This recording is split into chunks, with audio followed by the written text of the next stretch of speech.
आजचा दिवस म्हणजे माझ्यासाठी अतिशय दुःखाचा आहे की आज या क्षणाला माझे वडील माझ्या सोबत नाही.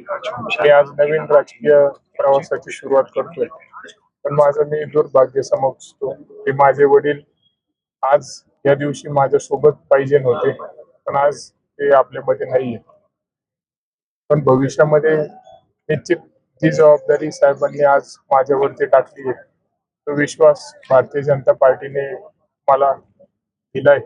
त्याच विश्वासाने मी निश्चितपणे येणाऱ्या काळामध्ये आदरणीय आमदार शिवाजीराव कर्डिले साहेब जसं काम करायचे, मी देखील त्याच पद्धतीने भविष्याच्या वाटचालीमध्ये सर्वसामान्याला न्याय देण्याचे काम करणार आहे. प्राजक्त तनपुरेंनी कुठेतरी आता माघार घेतल्याचं दिसते, त्यामुळे आपला मार्ग सुखकर झाला आहे.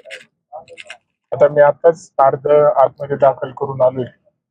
बाहेर काय घडामोडी झाल्या मला काही त्याची कल्पना नाही, पण ज्यांनी ज्यांनी माझ्यासाठी आज खरं म्हणजे अर्ज स्वतःचा भरलेला नाही, त्याची इच्छा असून पण प्रत्येकाने साहेबांना आज मान सन्मान दिलाय, विश्वास माझ्यावरती दाखवलाय. अशा सर्वांचे मी मनापासून आभार मानतो. तुमचे मी आयुष्यभर ऋणी असेल.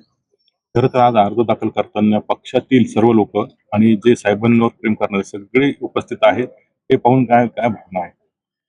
आज माझ्या भावना मी शब्दातही आपल्याला सांगू शकत नाही की मला किती दुःख होते, पण मला आज या गोष्टीचा अभिमान वाटतोय की साहेबांनी गेल्या 30-35 वर्षापासून जो शून्यापासून तर एवढ्या लाखोंमध्ये आज त्यांचा जनसंपर्क आहे, त्यांनी जो विश्वास कमावलाय, ती सगळी जनता गेल्या 6 महिन्यापासून साहेब ज्या दिवशी आपल्यामधून निघून गेले त्या दिवशीपासून मला प्रत्येकाने सांभाळलंय आणि एक विश्वास माझ्यावर टाकलाय.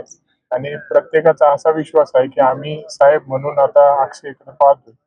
तर निश्चितपणे सर्व भारतीय जनता पार्टीचे पदाधिकारी, आपल्या महाराष्ट्राचे सर्व प्रमुख, सर्व नेते मंडळी व सर्वसामान्य जनता यांनी आज मला भरपूर प्रेम देत आहेत, आशीर्वाद देत आहेत. अशा सर्वांचं मी मनापासून आभार व्यक्त करतो.